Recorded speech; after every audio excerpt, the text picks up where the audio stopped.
Hey, it's Coach Reeves. Today, I'm going to show you how to solve log equations.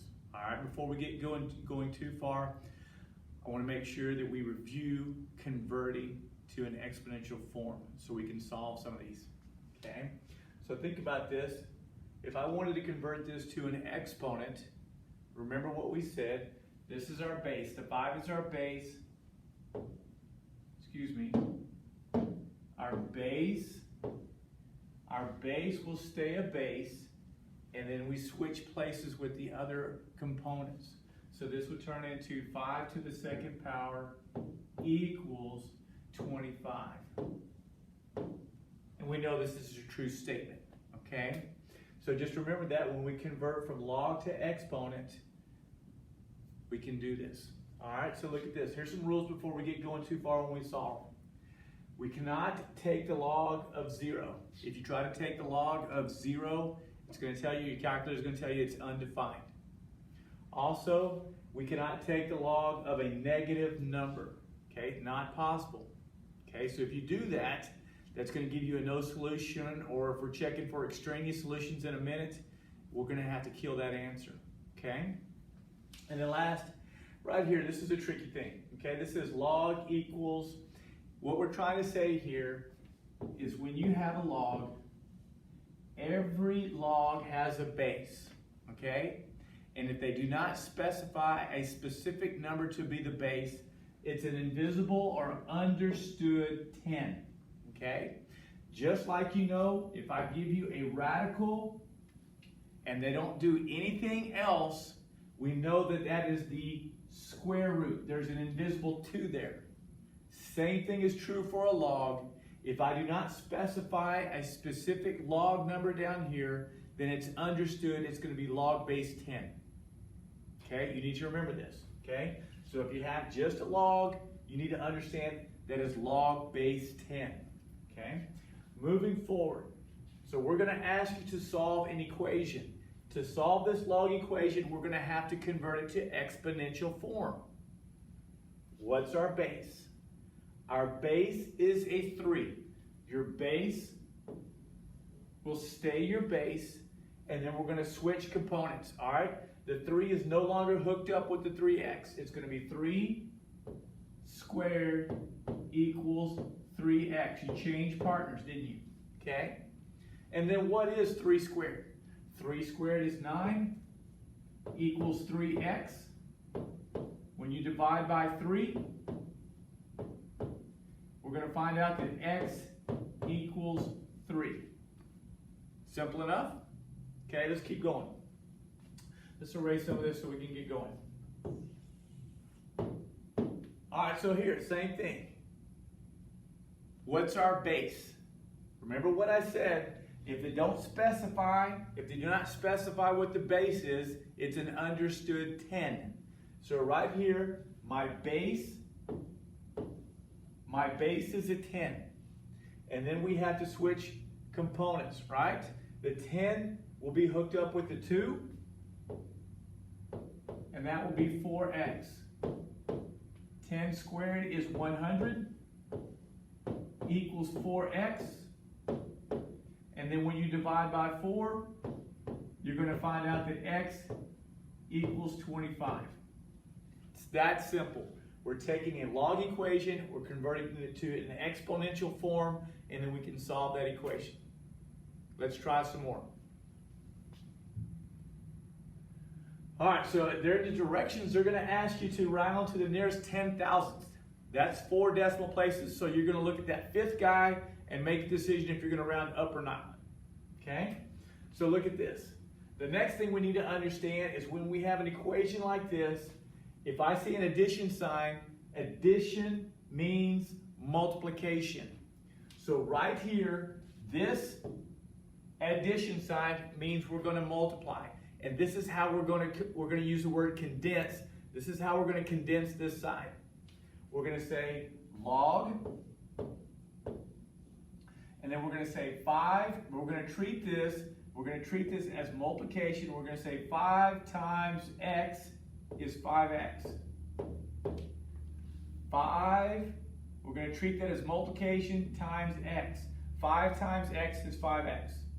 equals 3. Now this looks similar to the problems we just got through doing. But what is our base?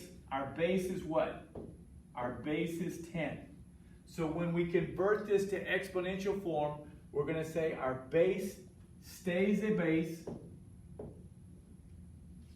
but then we're going to change these two components. We're going to swap them. And so now the 10 will be paired with the 3.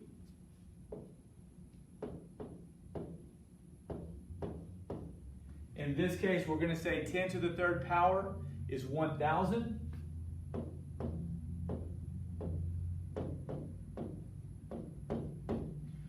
We're going to divide by 5. You're going to tell me that x equals 200. So what do we need to make sure we understand? That when we have an addition sign, we're going to treat it like multiplication, and we're going to multiply those two things together. We still keep the log, but we just multiply those numbers, or those two terms, okay?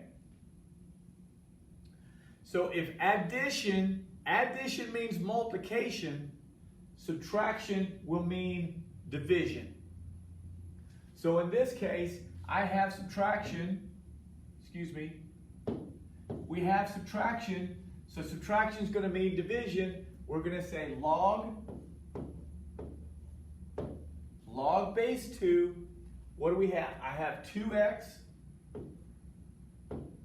divided by 4 equals 3. Okay? Now I want you to convert this to exponential form. What is my base? My base is 2. My base is 2. So we're going to say 2. We're no longer going to be able to match up or pair up with this fraction. We're going to say 2 to the third power equals 2x over 4.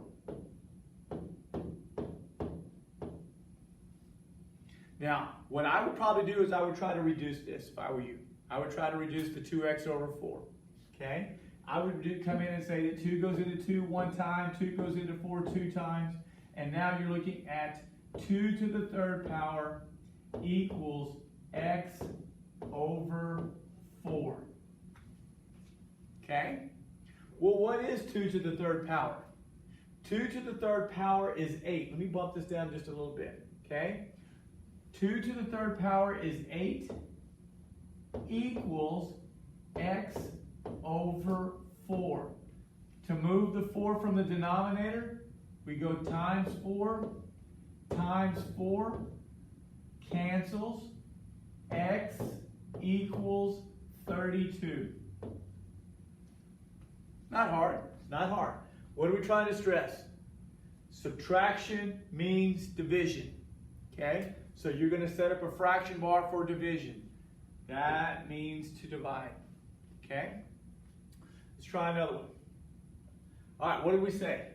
Addition means what? What does addition mean? Addition means multiplication. So we're going to say log x times 6. That will give me 6x. X times 6 is 6x. Equals 1. What is my base? My base is a 10. So we're going to change this to exponential form. We're going to say 10 to the first power equals 6x. Now 10 to the first power is just a 10, so we're okay. So we really don't need the exponent of the 1, so we can just kind of get rid of that if you'd like. Okay? But now we're going to divide. We're going to divide by 6. We're going to divide by 6. And you're going to get x equals, I need to reduce this. 2 goes in here 5 times. 2 goes in here 3 times. This will be 5 over 3. That's a good answer. But if they're telling you to round, they may want a decimal form. So if your teacher wants you to have a decimal form, what is the equivalent of this? Well, remember what we said? the 10,000th.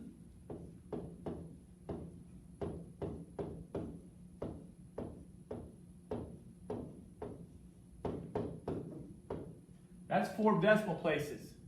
And when you do this, when you put that in the calculator, you would get 1.666, and it just keeps going. But we're going to stop after 4 decimal places. Not sure what just happened. There we go. So we're going to go, let's get a different color. 1, 2, 3, 4. This is the guy you look at. And since that is bigger than 5, we would write this as 1.666. We would change this to a 7. That is rounded to the 10,000th place. Okay? I like the fractions.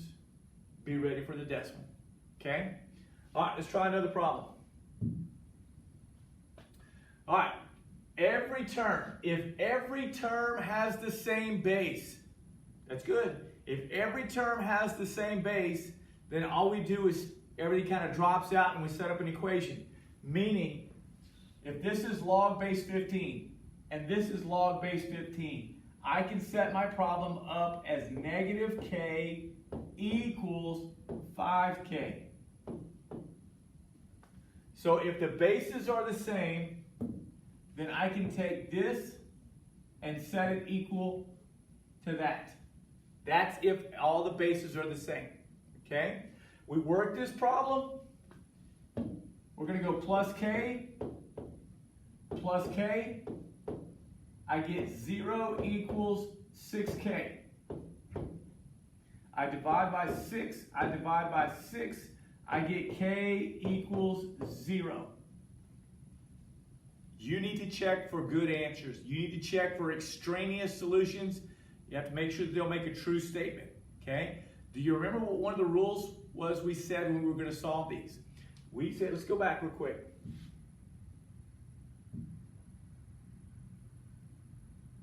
You cannot take the log of 0. It will tell you that it's undefined. So right now we have k equals 0. If I substitute this right here, if I substitute a 0, can you have a negative 0? No. So this is just 0. So can I take log base 15 of 0? No, you cannot. If you put this in your calculator, it's going to tell you, it's going to come up and it's going to tell you undefined. It's going to abbreviate it and it's going to stop and say undefined. Okay? So this will not give me a good answer, so we're going to have to say that did not work. I'm going to have to write no solution for this problem. Okay, remember what we said. You're not going to be able to take the log of 0, and you cannot take the log of a negative number. Okay, let's keep going. What are we doing? We're checking for extraneous solutions. Okay, so when I get this situation, remember what we said. This is log base 14. This is log base 14. So we can set up an equation with just those parts right here, these terms right here in the parentheses. So we'll say m squared plus 4 equals 5m minus 2. I'm going to move everything to one side of the equation and then factor and solve. So I would like for you to go minus 5m plus 2 plus 2. This is going to cancel. I'm looking at m squared minus 5m plus 6 equals 0. Now we factored this. This is not hard factoring, so we're going to factor to 2 parentheses. Let's bump this just a little bit. We know that the signs are the same. They're both going to be minuses. We break down the m squared as m times m.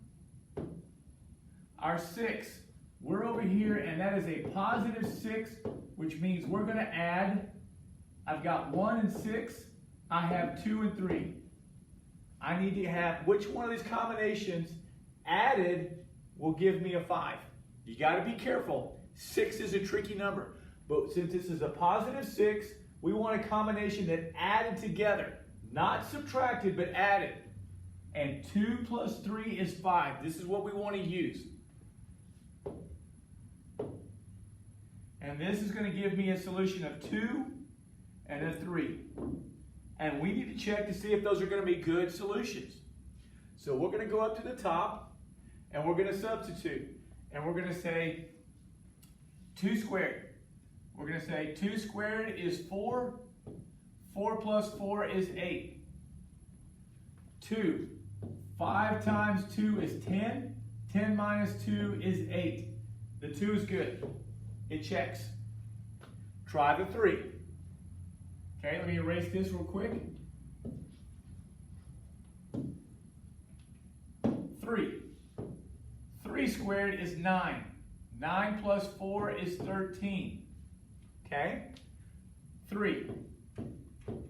5 times 3 is 15. 15 minus 2 is 13. Yes, the 3 is checked. They're both good. It is possible for them both to be good, only one of them to be good, but if they're both bad, if they're both extraneous, then you would have to tell me no solution. Neither one of them worked. Okay? All right, let's keep going. All right, so what we have here is we need to get our log portion by itself. It's kind of like the very first problems we did where we converted to exponential form, but I got to move some stuff to get to that position. What I would like for you to do is I would try to get the log, this portion by itself. I need to move some things to the other side of the equation. So what I'm going to ask you to do is I'm going to ask you to move the 7 first. Minus 7, and I'm going to get 3 log base 6 of 2a plus 6 equals to 6. Okay? I still want to get that portion by itself, so now I'm going to divide by 3. So I'm going to ask you to divide by 3. This will cancel. Log base 6, 2a plus 6 equals 2. Now this looks a lot like the first problems we did at the beginning. We need to convert this to exponential form. So my base is 6, so it's going to stay my base. But instead of being paired with the parentheses, we're going to be paired with the 2. And that will equal 2a plus 6.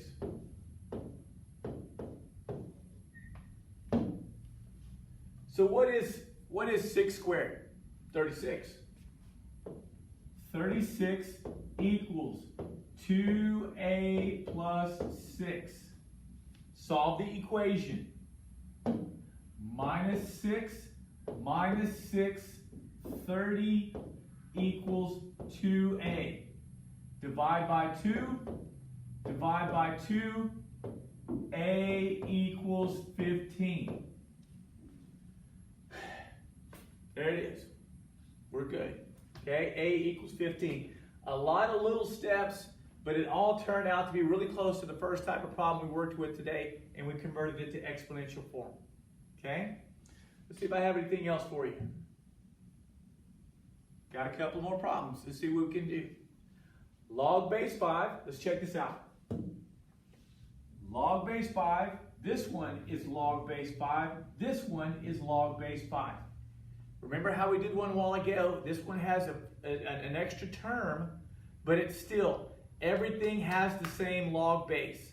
So now we can just have those things drop out and set an equation up, but we have to remember, what does a minus sign ask us to do? A minus sign means division. So I have to set up a fraction bar. So what this means is I'm going to say x minus 1. We're going to treat this as division. X minus 6 equals 11. So we don't have any log base 5s at all. because everybody had the same log, so we can just drop that out, okay? Do you remember how we had these problems the other day, where I had, say, maybe 2 to the third times 2 to the x equals 2 to the sixth? Remember when they all had the same bases and we could have them just drop out and set up an equation with the exponents? Same concept here. Everything is going to drop out because they all have the same base, okay? In this situation, I'm going to ask you to move this from the denominator. So we're going to multiply times x minus 6. We're going to multiply times x minus 6. This will cancel. That will leave me with x minus, let me move this just a little bit. We're going to leave me with x minus 1 equals, we'll distribute this and get 11x. We'll distribute this and get a negative 66. What I'm going to ask you to do now is we're going to move minus x leaves me with 10x plus 66 plus 66, that's going to leave me with 65. I'm going to divide by 10. I'm going to divide by 10. This will cancel. That's going to leave me with x equals 5 goes in here 13 times. 5 goes in here 2 times. That's going to leave me with 13 over 2. Or if you wanted to, you could tell me this equals 6.5. Either one is fine with me. Okay? Okay? Let's try another one. Log base 9. Log base 9. This one does not have a log base 9. So it goes back to what we did probably on the third or fourth type of problem, to where we kind of condense it with the division sign. Okay? So what we're looking at is log base 9. But this tells us to set up division. So we're going to say 5x squared plus 4 divided by 4 equals 2. Now I want to convert this to exponential form. So my base will stay my base. 9 stays my base. But instead of being paired with this fraction, I will be paired with the 2. And that's going to equal 5x squared plus 4 over 4. Okay? So we go to work. We do some math. We say that 9 squared is 81. And that equals 5x squared plus 4 over 4. I have to multiply times 4. So I go times 4 times 4. This will give me 324. Okay? This is going to cancel. And that's going to equal 5x squared plus 4. We're going to subtract the 4. Minus 4. Minus 4. I get 320 equals 5x squared. I divide by 5. This cancels. I'm going to get 64 equals x squared. And you've done this before, but we're going to take the square root. We're going to take the square root of x squared. We're going to get the square root of 64. And what I want you to tell me is that x equals a positive negative 8. Positive 8 and negative 8. Okay? I think I'm going to give you enough to work with to where you can attempt almost every one of these problems. Is this new? Yes, this is a little bit new. If you have any questions, please email us or just show up in a Zoom and say, hey, can you help me? I got stuck on this problem. All right? Watch the video, see what you can do. Remember, addition means multiplication, and what? Subtraction means division. And if you can remember that to when you squeeze them together, I think you're going to be okay. All right, good luck.